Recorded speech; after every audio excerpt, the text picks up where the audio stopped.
આજરોજ બોડેલી ખાતે જે અત્યારે વર્તમાનની જે ભય ભૂખ અને ભ્રષ્ટાચારની જે સામદામદંડભેદની જે રાજનીતિની સામે આમ આદમી પાર્ટીના સક્ષમ અને મજબૂત યોદ્ધાઓ જે આ નગરપાલિકાની અંદર લડાઈ લડી રહ્યા છે એને ખાસ કરીને પ્રોત્સાહન આપવા માટે અને આ નગરપાલિકા જે છે બોડેલી નગરપાલિકા એ આમ આદમી પાર્ટીની બોડી બેસે અને ખાસ કરીને જે અત્યારે આપણા વિસ્તારના જે ધારાસભ્ય શ્રી છે ભારતીય જનતા પાર્ટીના એ ક્યાંક ને ક્યાંક ડરાવો ધમકાવવાની જે રાજનીતિ કરી રહ્યા છે આયુષ્યમાન કાર્ડના નામે જે અત્યારે સામાન્ય નાગરિકને ધમકાવી રહ્યા છે એમને પણ કહેવા માંગીએ છીએ કે ભાઈ માપમાં રહેજો, કારણ કે જોવા જઈએ તો સામાન્ય નાગરિકોના હક હિસ્સા અને સામાન્ય નાગરિકોના જે પૈસાથી એને જે સવલતો મળવી જોઈએ નથી મળતી, એટલા માટે નાગરિકો ક્યાંક ને ક્યાંક હેરાન પરેશાન થઈ રહ્યા છે અને સવલતો આપવાનું કામ એ તમારું છે. એટલે ધાક ધમકીથી રાજનીતિ હવે નહીં ચાલે. આ બોડેલી નગરપાલિકા હોય, તાલુકા પંચાયત હોય કે જિલ્લા પંચાયત હવે પરિવર્તન માંગી રહી છે અને હવે દરેક ઘરેથી એક જ જવાબ આવી રહ્યો છે કે હર ઘર ઝાડુ ઘર ઘર ઝાડુ. અને આ વખતે એ પરિવર્તન થઈને રહેશે અને તારીખ 28 રોજ બોડેલી નગરપાલિકાની અંદર એ આમ આદમી પાર્ટીનો ગુલાલ ઉઠશે એવો ભરોસો રાખીએ છીએ. પરિવર્તનની કેટલા ટકા શક્યતા લાગે છે તમને? ખાસ કરીને જોવા જઈએ તો છેલ્લા ઘણા સમયથી બોડેલી નગરપાલિકાની જે જનતાઓ જે છે એ સામાન્ય પોતાના જે પ્રશ્નો જે ક્યાંક ને ક્યાંક રહી છે.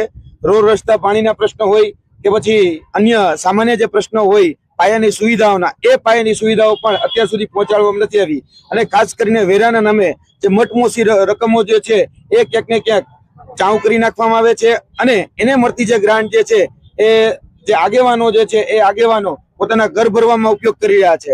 એટલે આવનાર દિવસોની અંદર નગરપાલિકાના તમામ નગરજનો જે છે એ હવે ભારતીય જનતા પાર્ટીની ભયભૂખની રાષ્ટ્રીય કહી શકાય કે રાજનીતિ જે છે એને જાણી ગયા છે અને આવનાર દિવસની અંદર અમને સંપૂર્ણ ભરોસો છે કે આ નગરપાલિકામાં પરિવર્તન આવશે.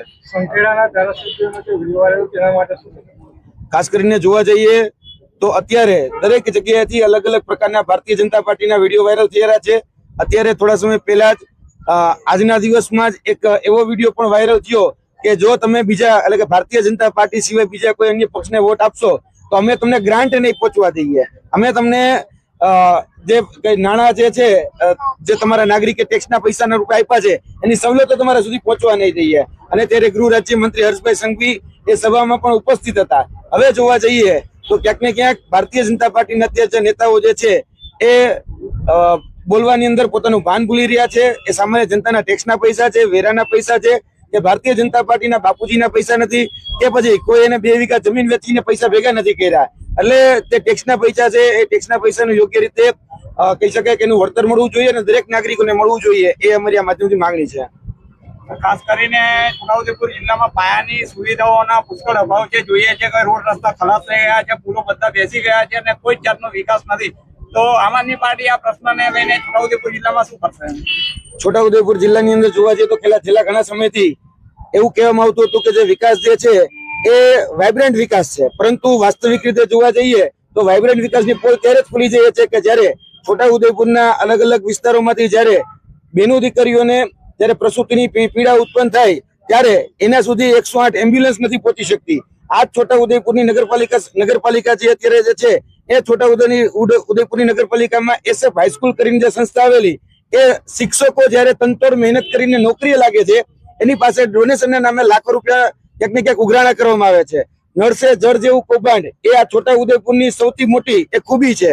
અને આ છોટાઉદેપુરમાં ક્યાંક ને ક્યાંક નળ સે છળ એ સામાન્ય નાગરિકો સાથે કરવો છે. મનરેગાના જે પૈસા હતા એ મનરેગાના પૈસાઓ અહીંના જે નેતાઓ જે છે એ નેતાઓ પોતાના ઘર ભરવામાં અને પોતાના ખિસ્સા ભરવામાં ઉપયોગ કરેલા છે. એટલે આ બધા જ કૌભાંડો જે છે ગણાવવા બેસીએ તો કદાચ દિવસે ટૂંકો પડે, પરંતુ એ છોટાઉદેપુરની અંદર જે કહી શકાય કે સામાન્ય જનતાના જે પ્રશ્નો છે એનું કોઈ નિરાકરણ નથી આવતું.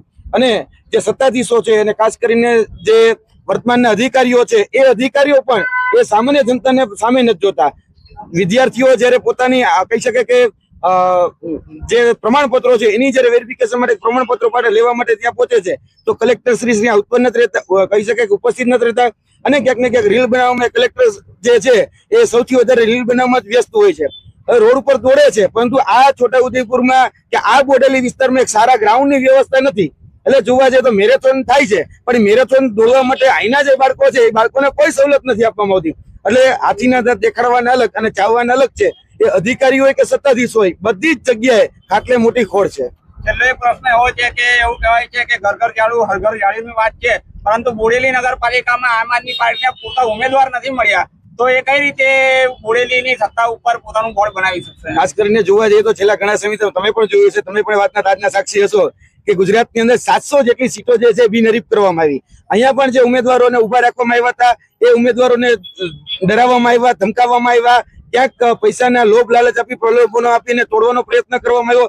એ બધી જ જગ્યાએ ગુજરાતની અંદર 700 સીટો જે બિનહરીફ કરવામાં આવે છે એમાં બોડેલી પણ બાકાત નથી, એમાં છોટાઉદેપુર પણ બાકાત નથી. બધી જ જગ્યાએ ક્યાંક ને ક્યાંક ભારતીય જનતા પાર્ટી છે એ ડરાવો ધમકાવવાની રાજનીતિ, તોડજોડની રાજનીતિ, અને એની સામે અમારા અત્યારના જે અડીખમ યોદ્ધાઓ જે છે અમે એ સક્ષમતાથી મજબૂતાઈથી અત્યારે નગરપાલિકાની અંદર લડી રહ્યા છીએ.